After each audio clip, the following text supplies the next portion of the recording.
Right, welcome back to Easy Math with Nick. Today we are on video number 4, and today we'll be tackling FRQs, which stands for Free Response Questions, from the AP Statistics exam, specifically numbers 4 and 5.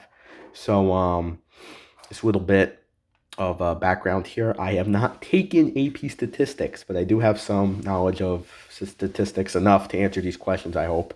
So, yeah.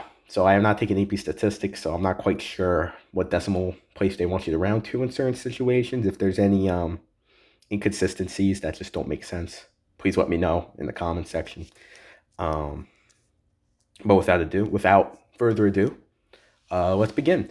Oh, and one more note here. For I think both of these questions, I think I'll be pulling up the reference sheet that they give you for the AP Statistics exam, because that's how you're supposed to do it, and it's necessary for reasons I'll get to very shortly. So let's begin.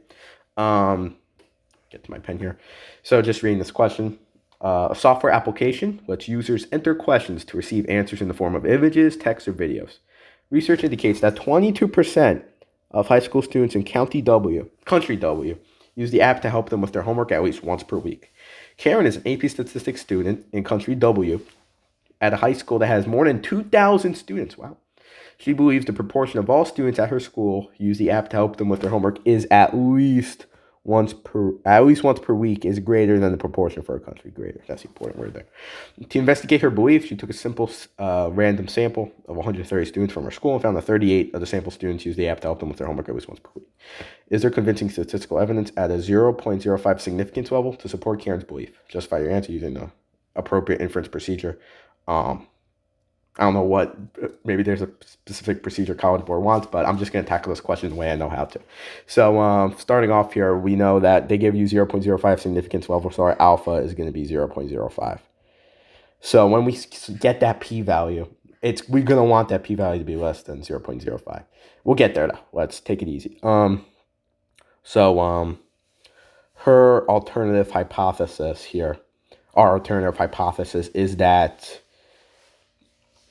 is greater than the proportion for our country, so that our p is going to be greater than 0.22. Our sample, our proportion is going to be greater than 0.22, and thus our null hypothesis is going to be that p sub 0 is going to be 0.22. And looking at that, our sample proportion, p hat, is going to be, what did she say? 130, 38. It's be 38 over 130, which is going to get us 0.292. Hopefully I don't need to provide more decimals than that. So with this knowledge, we can start right off. Because if we're doing the appropriate inference procedure, we assume that our null hypothesis is true. And thus, technically, we do know our standard deviation, so we don't need to estimate that with our sample standard deviation. So what I mean by that is we're going to be using the test statistic z.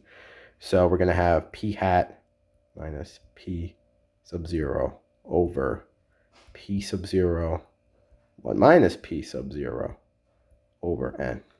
And that's going to get us, give me a moment, we're going to get 0.072 at the top. That I could do in my head. At the bottom, we're going to have 0.363. So when we divide that, we're going to get a z value that's going to be 1.98. And so we could use this to find our p-value now, because if we look at our standard normal curve, z equals 1.98. Our p-value is just going to be the area under it greater than 1.98. So p-value equals area. So this is where we have to use our tables, because definition of a p-value is the number of instances in which we get a value as extreme or more extreme than the z value. So there you go. I'm not going to go over the whole rigorous definition because this video is already going to be too long. Area. Forgot the tail there. So now if I swipe up, see all my apps. Here's our reference sheet. So this is a little bit confusing at first, but our z value is 1.98. So we look at the left column 1.9 and we go down to what our second decimal would be, which is 0.8. So 1.9761. This just shows our leftward area. So the area above that is going to be 1 minus 9761. 0.9761. Let me just see if that was right. Typing this in my calculator at the same time. Yeah, 761. 0.0239. Beautiful. All right, so let's get back to where we were before. So p-value equals 0.0239. So let's see, what was our alpha? Okay, so our p-value, which is 0.0239, is less than our alpha, which is 0.0500. I'll just do that for illustration purposes. So is there convincing statistical evidence to support Karen's belief? I would say there is, because we're going to reject our null hypothesis in favor of our alternative. Our alternative being that the proportion is greater than 0.022. So there you go.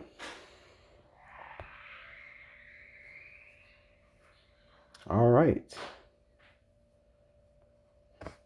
That was good. So let me just write that formally to make sure. It's okay. I stated that verbally enough. So let's move on.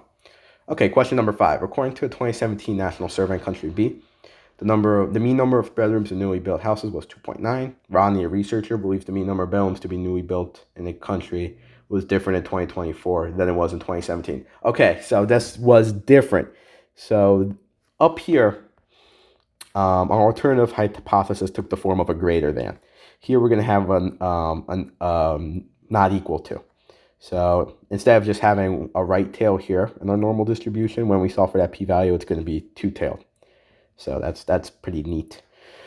Just wanted to point that out. To investigate his belief, he took a large sample of newly built houses in country B in 2024 and recorded the number of bedrooms in each house. The distribution for the of the number of bedrooms for the sample houses is summarized in the table. Okay. This is our table here. All right, part A, I. Now we're getting to questions with multiple parts. How wonderful. Okay, a house from the sample will be selected at random. What's the probability that the house has fewer than 3 bedrooms? Okay, so just quite simply, if the house has fewer than 3 bedrooms, it's either going to have 1 bedroom or 2 bedrooms. It's not fewer than or equal to, less than or equal to. So it's just going to be probability x less than 3. Just going to be 0.12 plus 0.22, which is going to be 0.34. That was a way up. That's a way up question. All right, let's move on. What is the mean number of bedrooms for the sample of newly built houses in 2024? Okay. So to find the mean here, E of x. X is just number of bedrooms. Is going to be 1 times 0.12 plus 2 times 0.22 plus 3 times 0.28 plus 4. Okay, I know this is very tedious, but they said show all your work. So this video was going to be long anyway, so you knew that when you clicked on it. Just kidding. Please still watch my videos, all right? And there you go. Let me put that into Mr. Calculator, see what he spits out at me.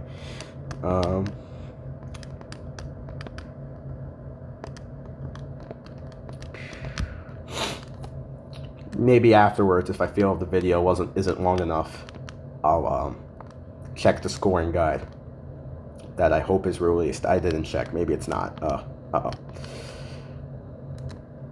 If it's not, then forget it. All right. So we did get a nice value for the mean. Everything turned out nice in the end. Our mean is 3.1.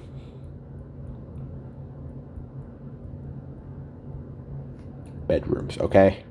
I didn't forget my units. All right, let's move on. Part B. Part A was shockingly easy, so let's hope this is a little bit more challenging. Well, we're going to use a one sample t-test, okay, for a population mean to test his belief. One sample t-test, okay. To test his belief. In the context of Rodney's investigation, state the hypothesis. So our hypothesis for the test is that, let's read the question one more time. Is different in 2024 than it is 2027. Okay. So his hypothesis is that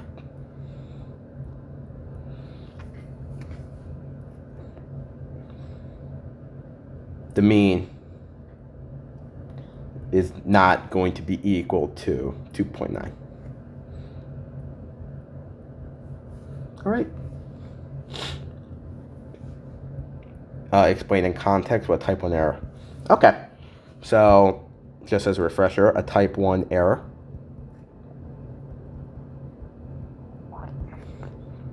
is when we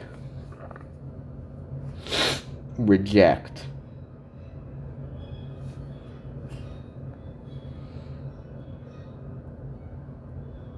null hypothesis.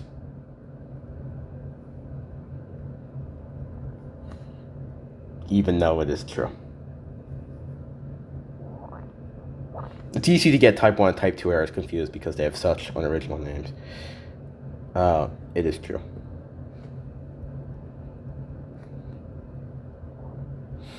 Let me just ponder for a second. Just give me a moment.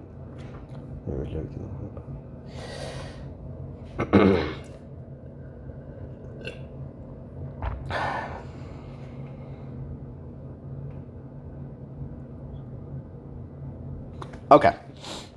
So in the context for Rodney's type 1 error for his hypothesis test would be, in this case, what type 1 error would be is if Rodney said that, if Rodney found that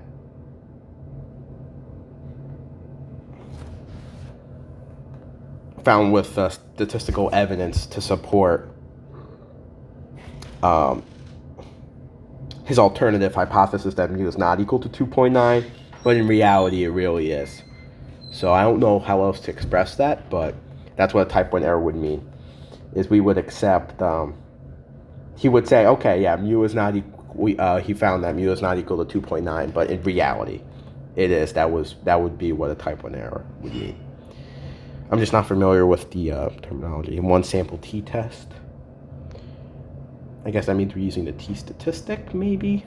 I'm not quite sure, but I think what I've done is right. Okay, let's move on to part C. This one's a little bit less abstract. Okay, a different researcher, Kaisha, I hope I pronounced that right, suggests using a confidence interval to investigate whether the mean number of bedrooms in newly built houses in 2024 in country B was different from 2.9.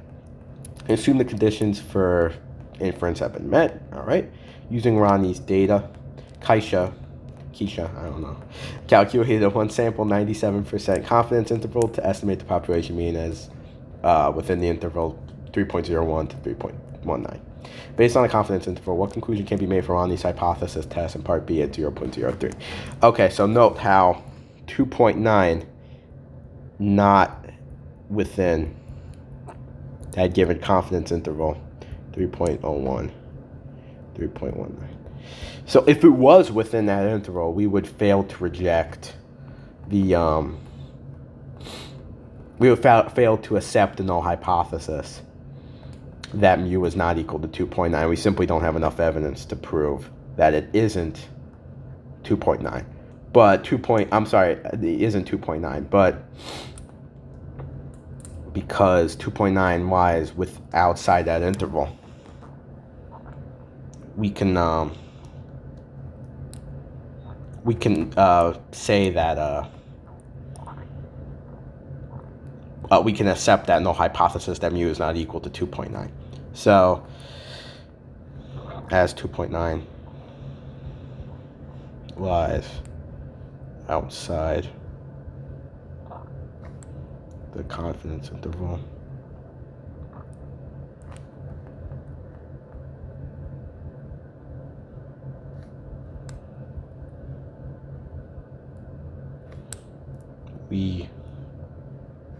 I'm not going to use first person.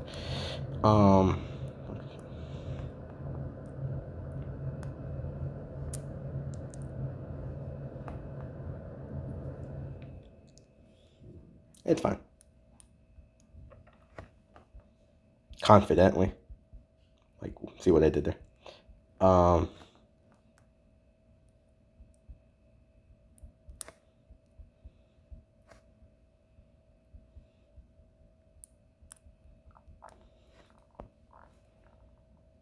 The null hypothesis. Sorry. Boop, boop, boop, boop. The null. Rejecting the null.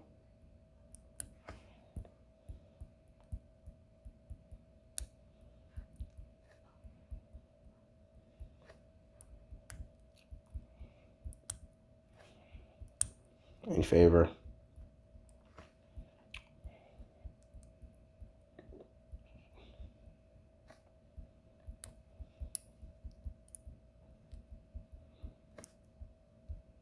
Sorry for being so quiet.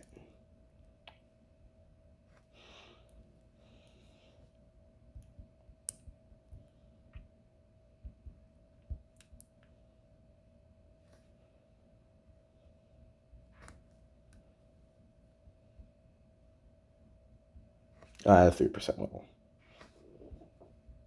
As provided in the question. All right. Part C was quite simple, but I'm just not quite sure for Part B what they mean by one sample t-test. I'm not quite familiar with what they mean by that. Hypotheses. Oh, they want multiple. Okay, that makes more sense. So our null hypothesis here. I apologize. It's going to be that mu is equal to 2.9.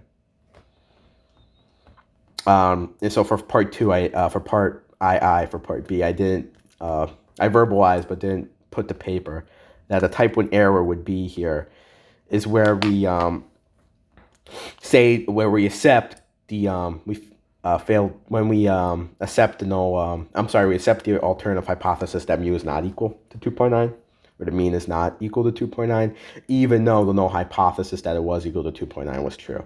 So this would mean that Ronnie, his hypothesis, he finds what evidence for it to be correct, even though in 2024 the mean number of bedrooms in newly built houses was actually 2.9. So that would be your type 1 error. I'm not going to bother writing all of that, but just to restate, that's what a type 1 error would be. Type 1 error would be there. So and also here I verbalized for part number 4, because the p-value that we found was smaller than the alpha 0.05. We can reject the null hypothesis that that the proportion is 0.02 in favor that is greater than 0.02. So we can support Karen's belief, Karen's alternate hypothesis, that the proportion of students at her school that use that app is greater than that of the country, which is provided. So just one more time, I wanted to verbalize that just in case somebody didn't catch that. Okay, I think that's it. I mean, that took a while. This video is probably going to be one of my longer ones. But just to state, I am not taking AP statistics. That might be obvious by how I answered these questions. I'm going to hope I did an all right job. Hopefully I remember what a type 1 error is correctly. But I think that's about it. Thank you for watching video number 4. We went over confidence intervals and hypothesis testing in these 2 questions here. So I think that's about it. Thank you for tuning in, and see you soon. Thank you.